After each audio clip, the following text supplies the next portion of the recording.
Hello everyone, today we are going to talk about rotational motion. So what is rotational motion? Well, if you consider a disk rotating around, I have a disk. Let's say it's rotating in this direction, and let's put a point on the edge of the disk in order to someone can imagine that this disk is rotating. I have x-axis as a reference.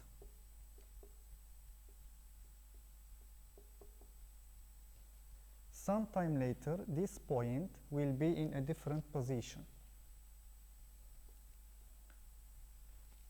Initial position of this point, let's say theta 0, t0, and here theta 1, t1.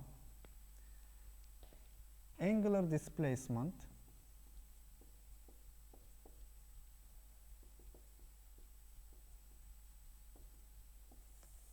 I can write for this disk delta theta equals t1 minus t0.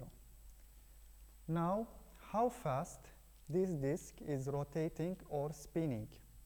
We use angular velocity, omega. We can define angular velocity as change in angular over time. So, average angular velocity, omega average, equals change in angle over time. So I can write theta 1 minus theta 0 over t1 minus t0. Here, when delta theta approaches 0, we can write the average angular velocity in a differential equation. So omega equals d theta over dt. And this is instantaneous angular velocity.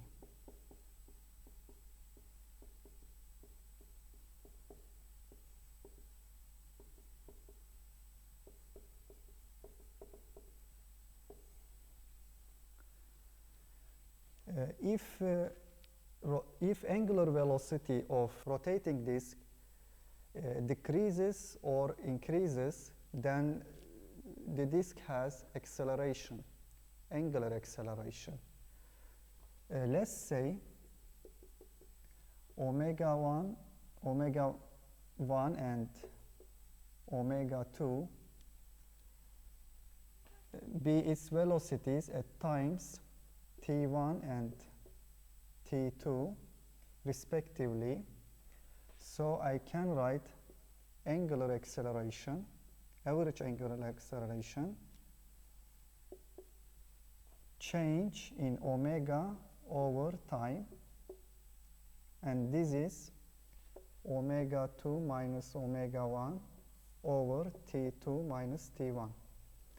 Here delta t, when it approaches 0, so we can write angular acceleration in differential equation form, d omega over dt, and this is instantaneous angular acceleration.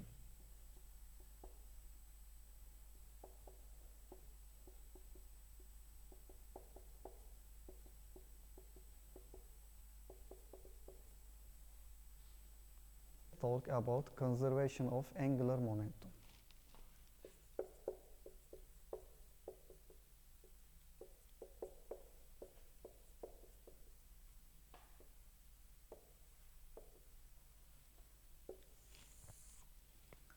Angular momentum is conserved if there is no external torque applied on the system.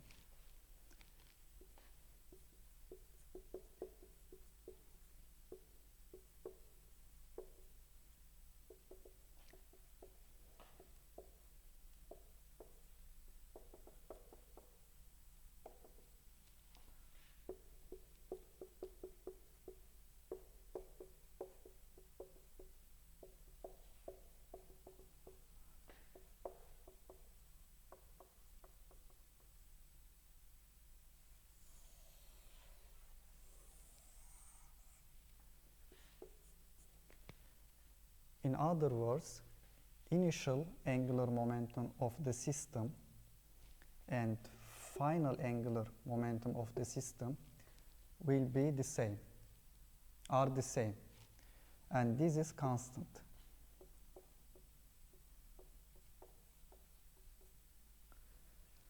I can rewrite angular momentum, initial moment inertia of the system times initial angular momentum of the system equals I final times omega final. Since no net torque.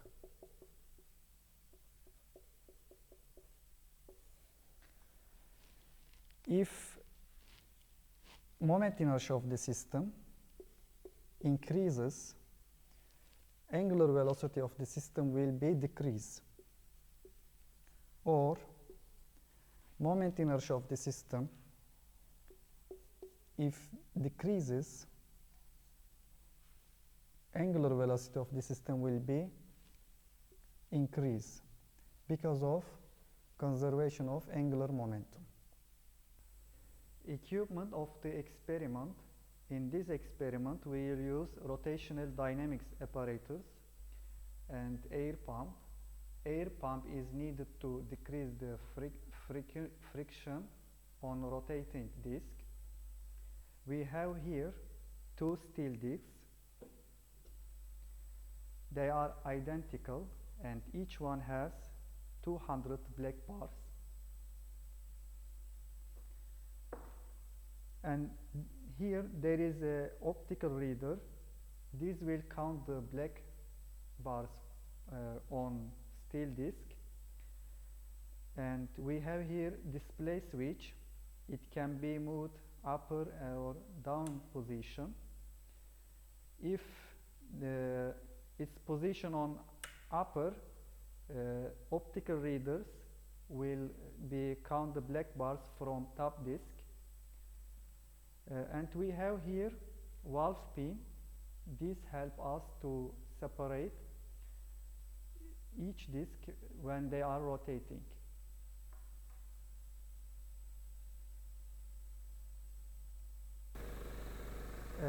In this experiment, we want to check out whether angular momentum is conserved or not. In the first part of the experiment, we hold the bottom disc stationary and we give to top disc a spin. After we spinning the top disc, we will record display switch for disc, and then I will pull out the valve pin, so two discs will be colliding. Finally, I will record the final display for system.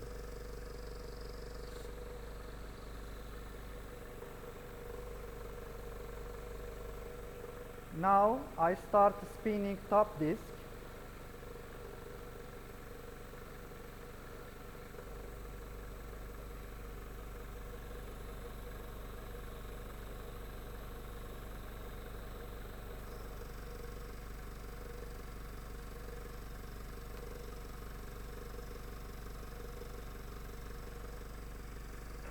I had 388 bars per second for top disc.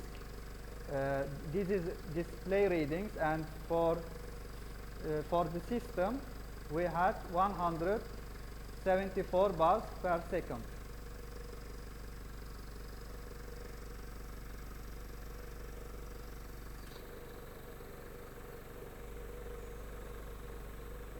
In the second part of the experiment, now two discs will spinning in the same direction. We will do the same steps as we did in the first part. Now I start to spinning two discs in the same direction.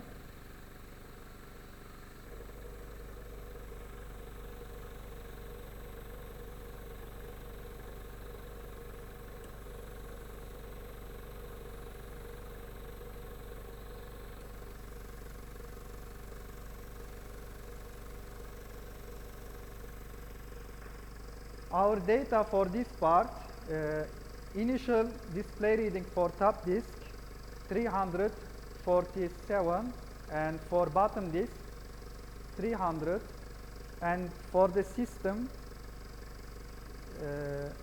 display reading is 288.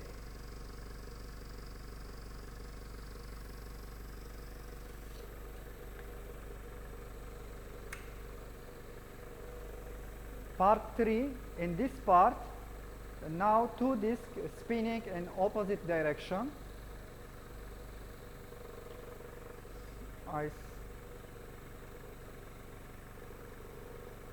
I start spinning them in opposite direction.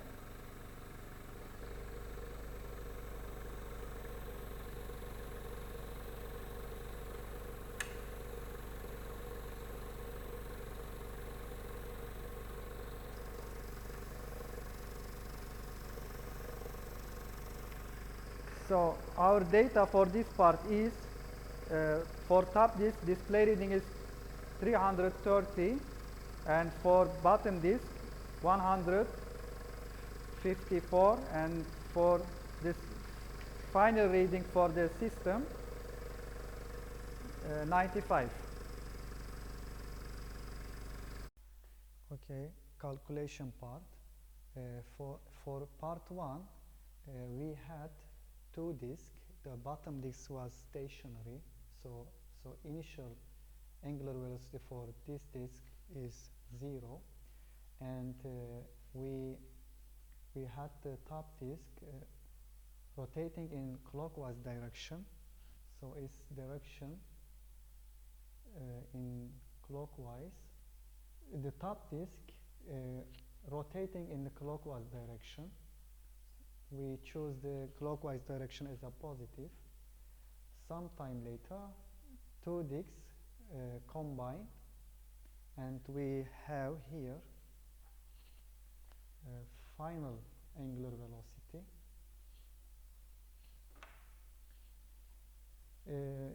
Disk has a moment inertia. To calculate the moment inertia of the disk, we need radius, inner and out radius. So since they are identical, bottom and top disk has the same inertia, we find this value. This is our data.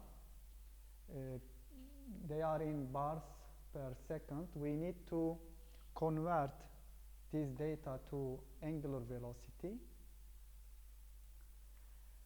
So we know that these are display readings proportional with angular velocity. We multiply with constant, so we can write in equation form omega equals kappa times r. We know the number from our data. So here, what is kappa?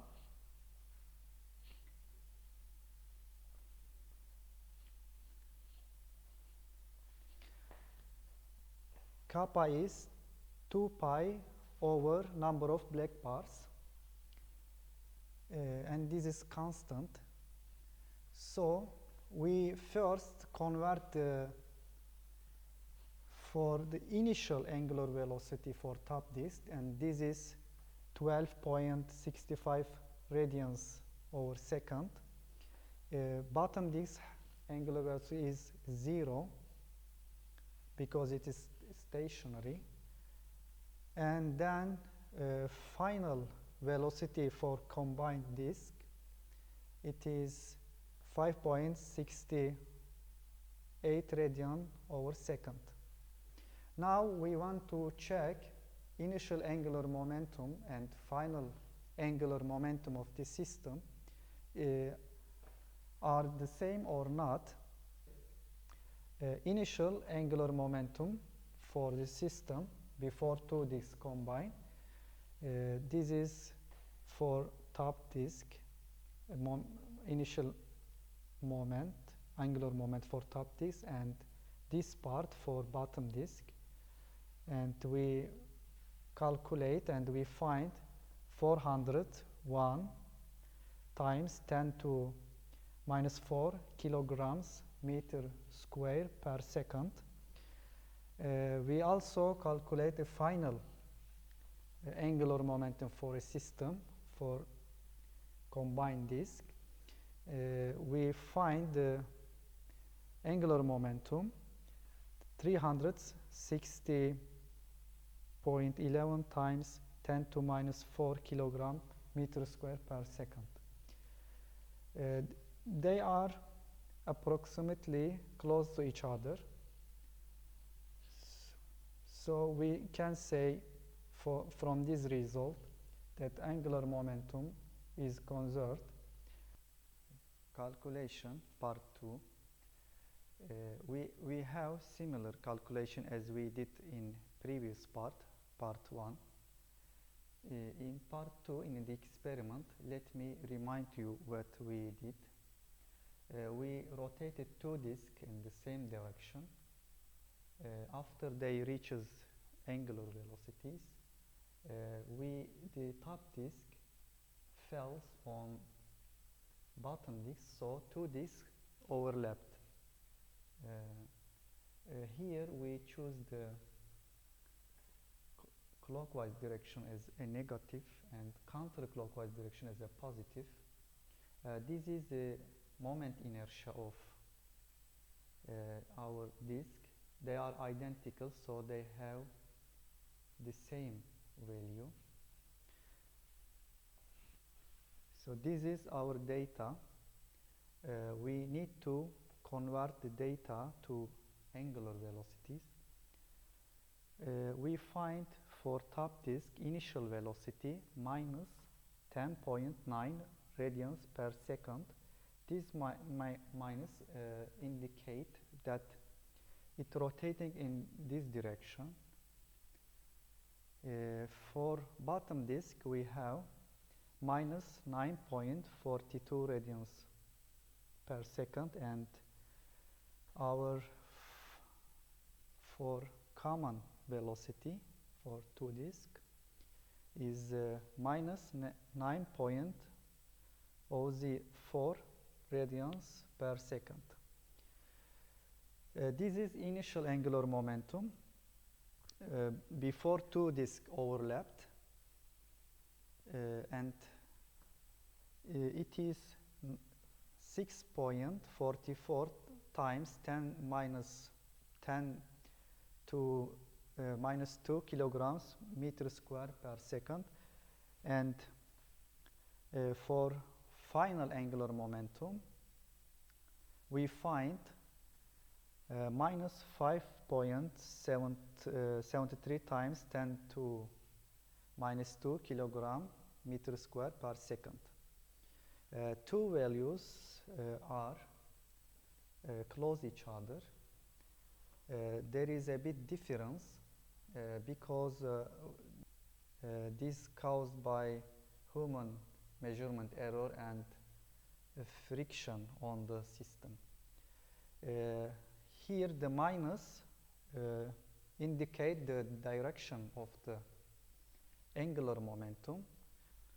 In part 3 we had two disks spinning in opposite direction, and we choose also here counterclockwise direction as a positive and clockwise direction as a negative. So this is our data. We also convert to angular velocity and find angular momentums here as we did in part 1 and part 2. Thank you for your consideration.